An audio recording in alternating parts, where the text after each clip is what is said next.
Thank you. Thank you very much. And hi, everyone. It's a pleasure to be here to kind of conclude our marathon of conversations. And I'm delighted to be part of it. And, thank you, Karen and Birgit and everyone who's been involved and everyone who valuably shared their work and practice. So I feel that it's quite timely to kind of like start thinking and addressing various different angles of institutional practice, either from a like academic side or from a theoretical framework or from a practice based. And I have a very long title because I'm going to be focusing on a term and also kind of a practice that I am very much interested in when we are thinking about institutional frameworks, and perhaps introduce a new vocabulary to you, that is cultural humility. What Alistair was referring to, perhaps like cultural modesty, could have resonances in it.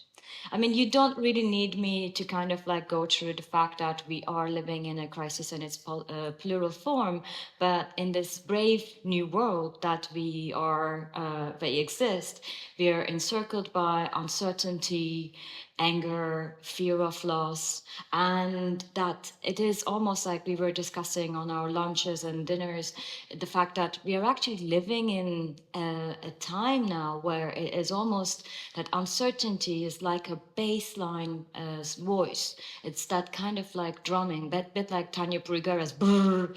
It's more subtle. It wouldn't make you turn your head to find where's this voice coming from, to find out the source. But we are actually living on that condition of polycrisis.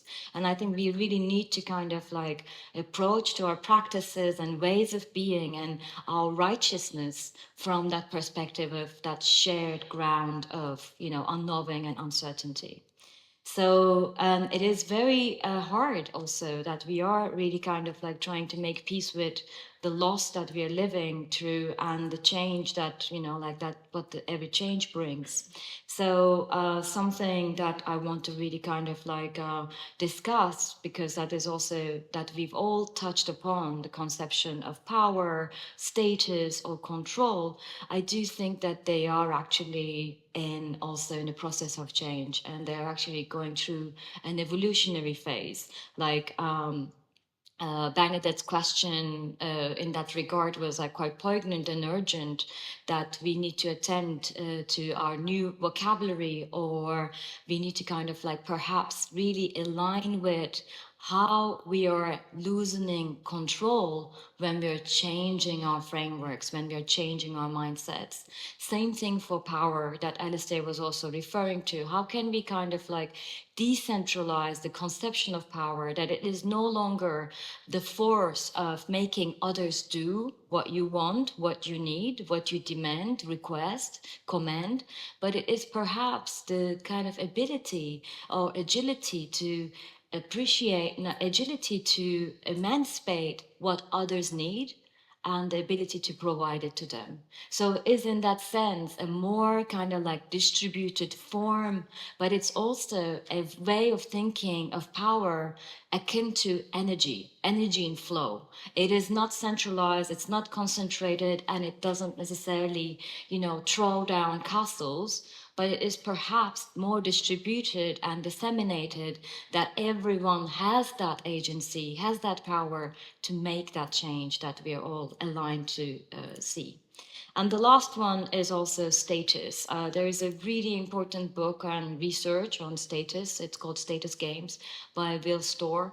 And he kind of talks about the fact that from the birth of civilization, status games have been played. And we play them in three significant domains. That is dominance, success, and virtue. So I would really like you to kind of think about, when we're looking at how there are new frameworks that address status and kind of like trying to take the status down, how we shouldn't also, a bit like killing the master with its tools, we shouldn't actually like reinstate those status games, but just the subjects of their players are different, in order to build something anew. And I think that that is also going to be something very important. So it's been really nice to kind of like also take in and reflect on the last 2 days of all the sharings. So I actually restructured my presentation according to change. Yes, we will talk about cultural humility and learning organizations, but perhaps let's address that change is a process.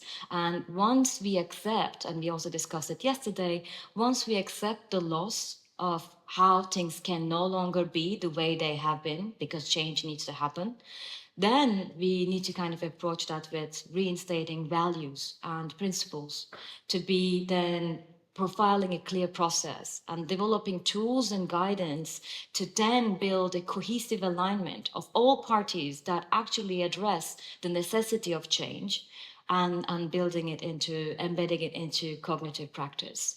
And that is really a very important process. And I start with the loss is also the paradigm shift, and it already is happening. We are really on the brink of a paradigm shift, and it is like two tectonic plates that are drifting into one another, that we still see the old world trying to kind of like grapple onto its foundations, its its structures and let's say status, but actually we also see that there is something new that's already emerged. That is why today we can talk about the necessity of new vocabularies, that we can acknowledge the epistemological turn, that we are very much also like trying to build an attunement to a world that is larger than us, that is less centric than human, that we talk about beyond human species, about coexistence, about being diverse, inclusive. We have the D movement that we want to also like decanonize, decolonialize, demodernize the ways and frameworks in which we live, we breathe, and we operate. So paradigm shift is already here. So how are we going to equip ourselves with this?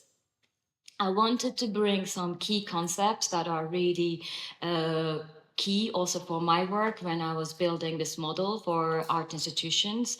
And these concepts are, again, a bit like the conceptions or the frameworks or practices of power and status are in transition and transformation.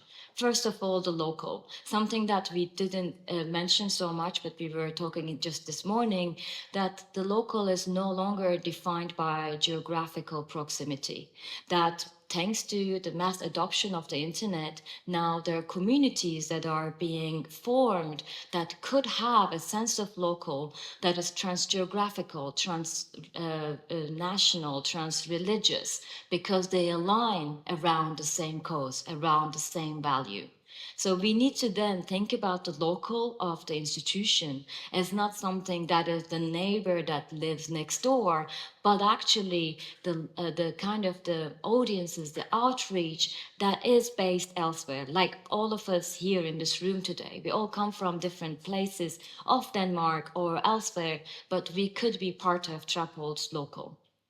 And that in that sense community. Same thing with society. We did mention a lot, but just want to kind of reiterate that it is now more heterogeneous. So the needs and beliefs and habits and knowledges and wants are different, but also they can be conflicting. So institutions really need to ask themselves, what is it that I am providing? What kind of like society that I am providing the needs for, and acknowledge the fact that you can't deliver for everyone. It is impossible because there will always be conflicting needs and interests. And then in that regard, like when we think of culture, like we could say that 18th century or 17th century culture was very much defined by the visual cultures.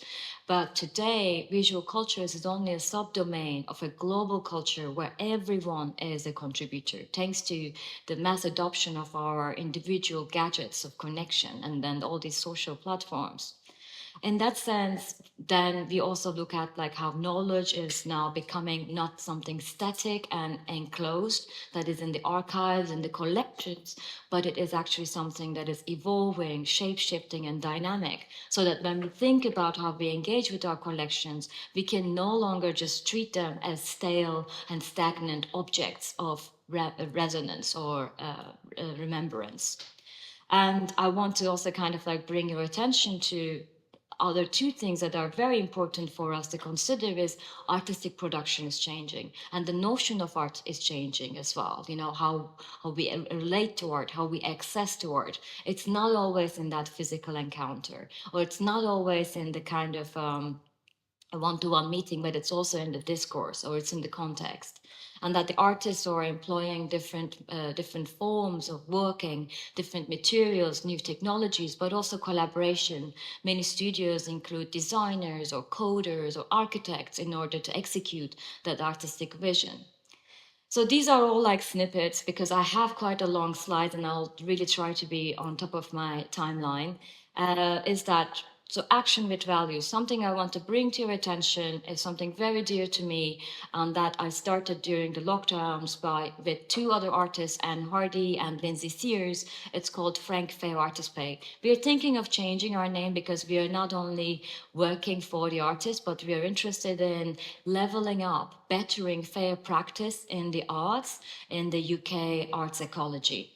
That means it's inclusive of artists, and here is our network, artists, public institutions, commissioning bodies, funding bodies, etc. And the whole idea is that, and that is something very important, if we are enacting change and if we are all talking about inclusivity, diversion, accessibility, equity, economic parity needs to be part of the question.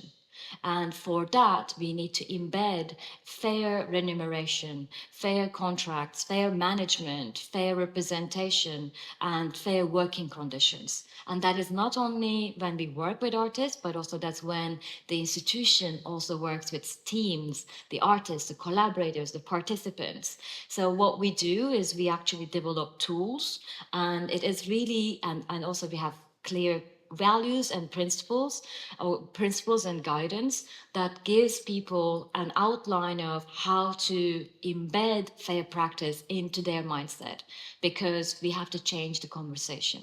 We can no longer just add on as saying, this is the rate, if you pay this rate to the artist, you're good. No, we have to really understand what it entails, demystify the processes of artistic work, and demystify the processes of, it's not going to be 10 minutes, I'm sorry. It's well, no, please, I'll take 15 minutes, but I'll give you a lot of food for thought.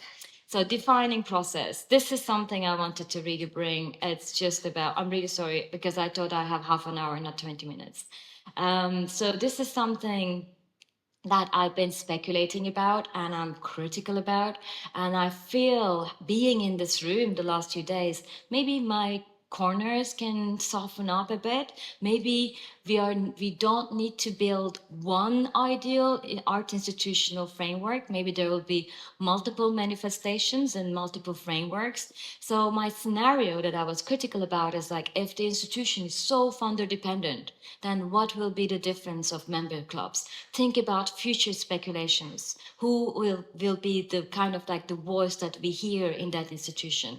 And that comes true. And there's so much already evidence and frameworks that I can share with you afterwards.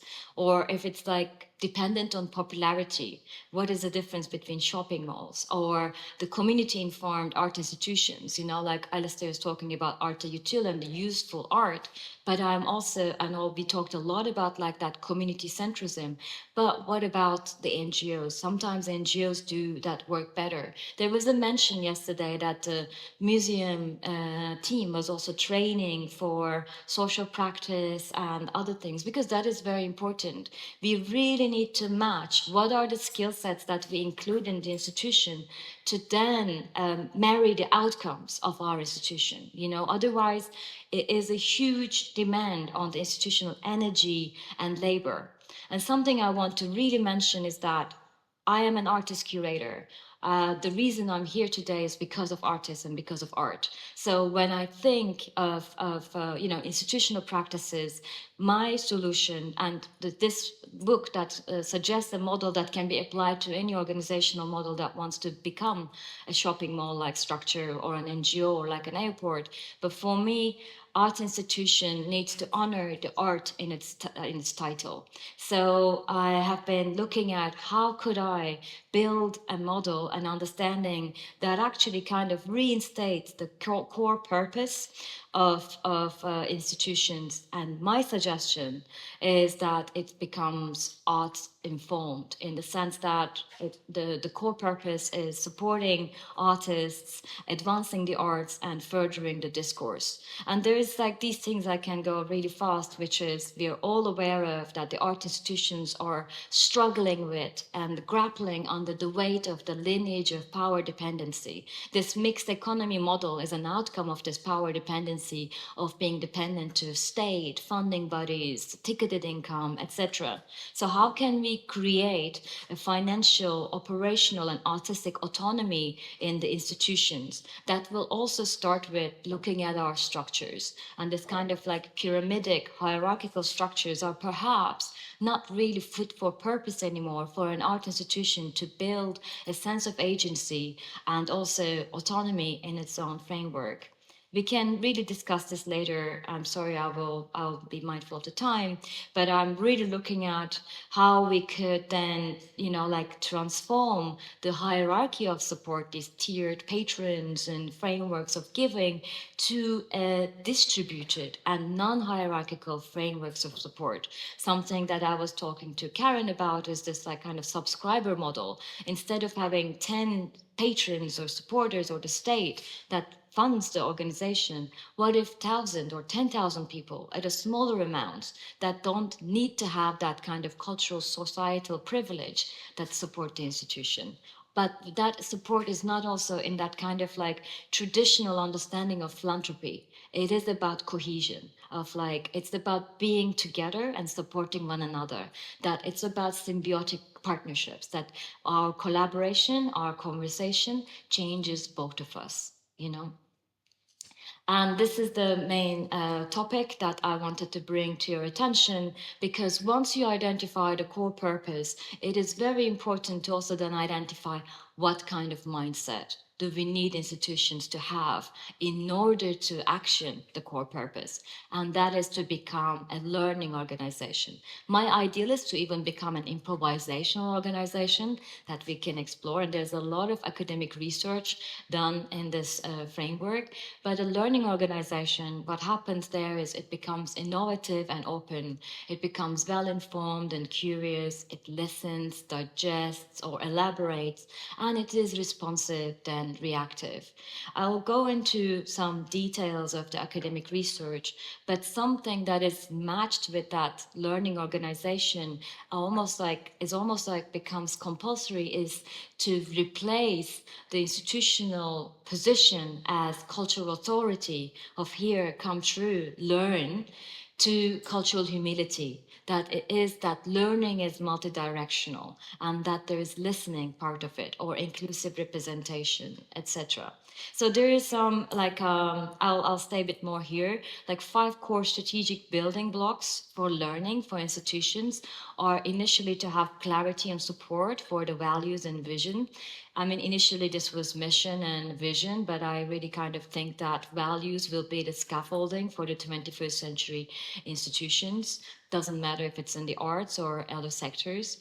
And that shared leadership that has been also mentioned and involvement will be another building block for learning, and the culture that encourages experimentation, and also this kind of like having the ability to transfer knowledge across organizational boundaries. So really think of not only your departments, but also think about the whole organization and everyone who is part of it, and the teamwork and cooperation.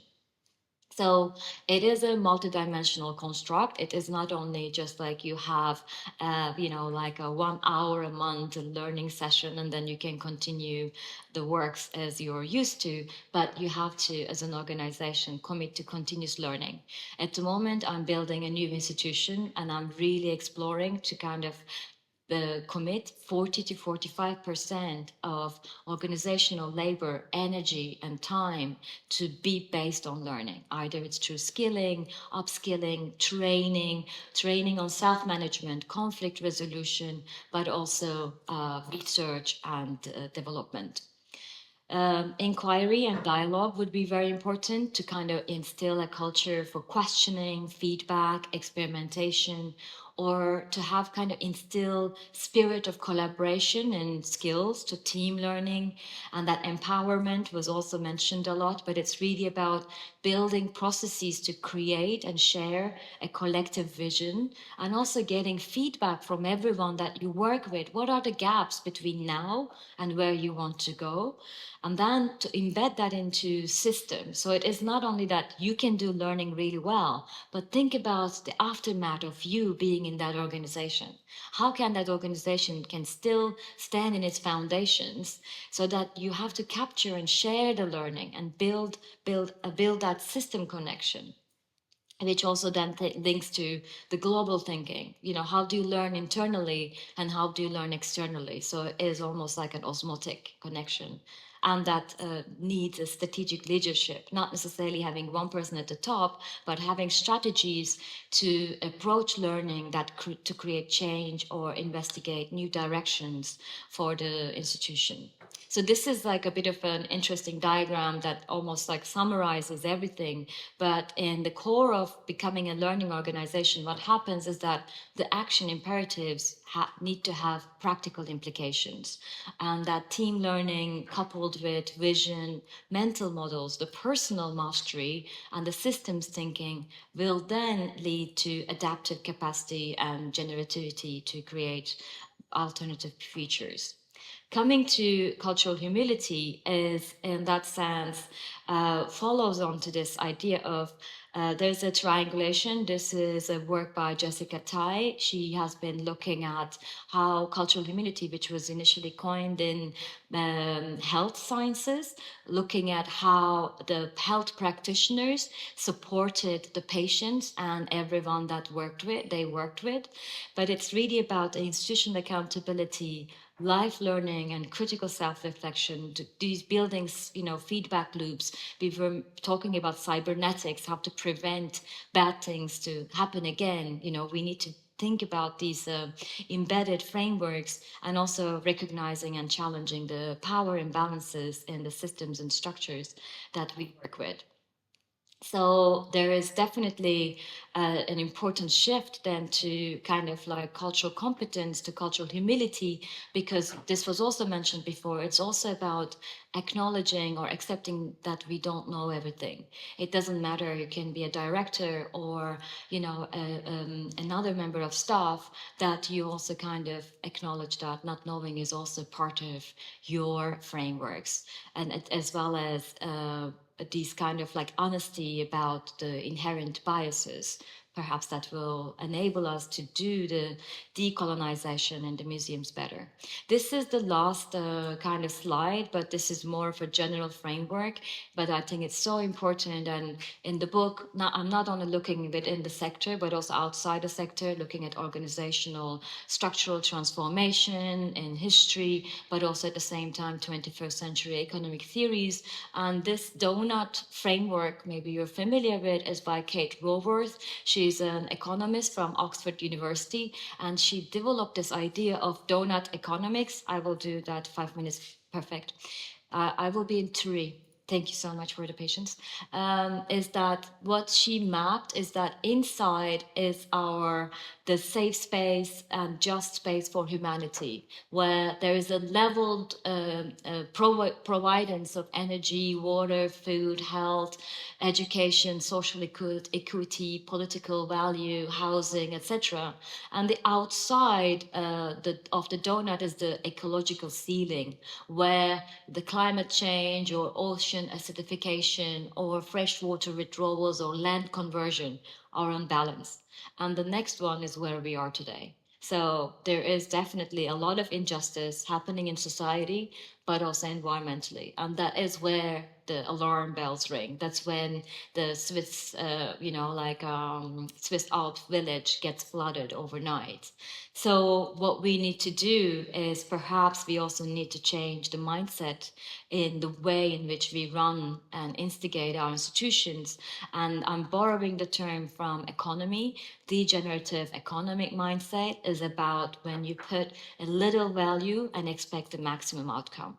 The precarious salaries in institutions is part of that degenerative mindset, or not paying artists for, having a show with you is a degenerative mindset symptom. So how can we then not only upcycle and recycle our systems and uses of resources, and those resources are not only electricity, water, but knowledge, to kind of build regenerative frameworks. And that will then perhaps mean the institution can't be on its own, that we perhaps need to build institutions as porous entities or organisms that coexist and shares resources with other frameworks, with other organizations that could be within the sector or outside of the sector. That, your approach in that sense is very much linked. And then also, bringing that framework of value. So these are the 4 pillars that also informed my institutional model. And from this, reinstatement, I do believe that the institutions will be more equipped to address and respond to the changing and uncertain futures. So the other thing that is cohesive alignment, and this is just some good news, is that the time that we are in is actually part of our evolutionary process. So I was looking at the work by Frederic Laloux, Reinventing Organizations, and he builds his organizational evolution model on John Getz's structures of consciousness, that archaic, magical, mythic, mental, and integral consciousness is then leading us to build organizations that are aligned with where we are in the evolutionary trajectory, the spectrum. So we've started with a power-centric modes of organization to then go into hierarchies, meritocracies, collaborative.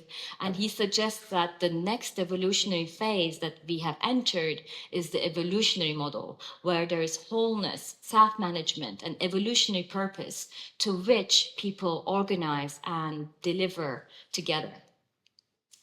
And this is a great quote. With every stage in human consciousness also came a breakthrough in our ability to collaborate, bringing about a new organizational model.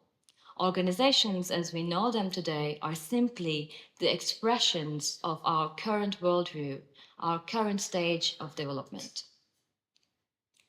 And collective cognitive practice is basically, that's what we will do all together in this room. So I look forward to building new futures and new frameworks. Thank you.